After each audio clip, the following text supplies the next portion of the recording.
Bonsoir. Ce soir, c'est Mamé qui raconte l'histoire du roi des fainéants. On n'avait jamais vu au monde un fainéant comme Jeannot. Il ne voulait jamais rien faire.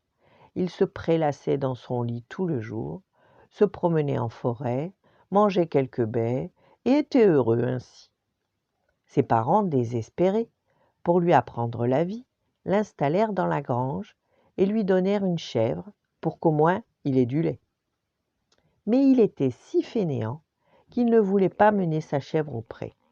Et si elle ne mange pas, elle ne donne pas de lait.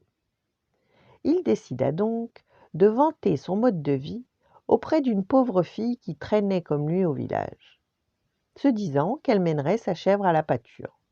Au début, il en fut ainsi.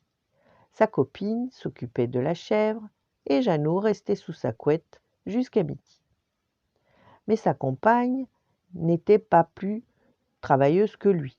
Un beau jour, elle proposa à son chéri: « Et si nous échangions notre chèvre contre une ruche du voisin?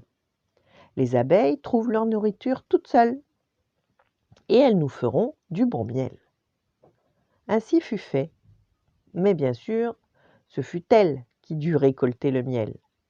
À l'automne, ils en avaient un énorme pot. « Hélas, se dit un jour Jeannot, tu aimes les sucreries, et bientôt il ne nous restera plus de miel.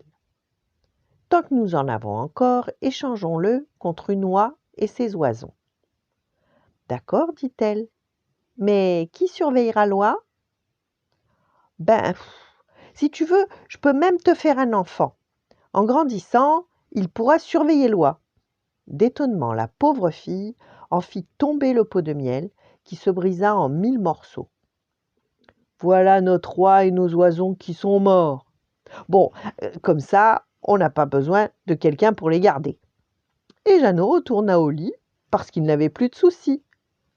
À ces mots, la jeune femme le quitta.